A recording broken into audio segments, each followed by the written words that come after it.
কারণ আমি সবসময় যখন সারাদিন 24 ঘন্টার মধ্যে হয়তো 8 ঘন্টা 6 ঘন্টা আমি ভক্তদের সময় দিই।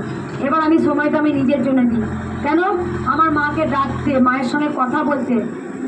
কোনো যদি কেউ ফোন করে, সে সবার সাথেও তো কথা বলবে না, সে কোনো সময় বলে না আমাকে ফোন করে মানে কতক্ষণ নেবো। আমি যখন দেখেছি মানে কতক্ষণ আমাকে নেবো, আমি কি করলে আমি নেবো, মায়ের কাছে পাবো, এইটা দেখেছি আসে। কিন্তু সে বলে না, মা তুমি কেমন করে কৃষ্ণকালী মাকে পেলে, মা তুমি বলো তো অল্পতে কেমন সুখ আছে। এইটা নয়, শুধু নেব আর নেব।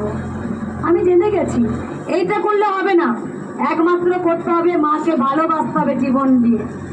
কেমন করে মাকে পাওয়া যায়, কেমন করে মায়ের কাছে যাওয়া যায়? এখনকার বেশিরভাগ কি বললাম, টাকাটি, বাড়িটি, গাড়িটি, রাত্রি।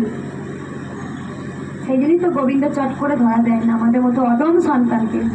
আমরা একটার পর একটা সব স্টেপ বাই স্টেপ চেয়ে নিই ভগবানের কাছ থেকে।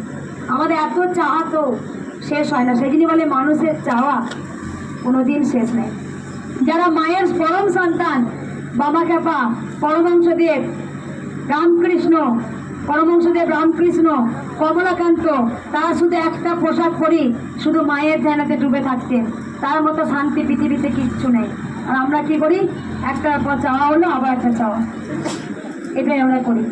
ভালো থাকবেন, সুস্থ থাকবেন, এটা কেউ করবেন না। ধৈর্য করুন। এমন এমন আমার ভক্ত আছে যারা 1 বছরও পায় না, ঠিক মাই ফেলবে, মাই তুলে নেবে। এই যে বোঝালেও অনেকে বোঝে না, আমার কথাটা কেউ বুঝতে পারে না। বুঝতে পেরেছি কি বললাম? হয়তো মা তোমাকে হাত দিল না, তোমাকে মা আরো ফেলবে, দেখবো মাই কখন তুলে নিয়েছে। তাই মায়ের জন্য হঠাৎ করে কাঁদো, দেখবে মা তোমাকে ঠিক তুলবে। জয় মাকে দেখি রে, আমাদের সুখ কিসে? আজ থেকে তো যেন কান্না দেখি।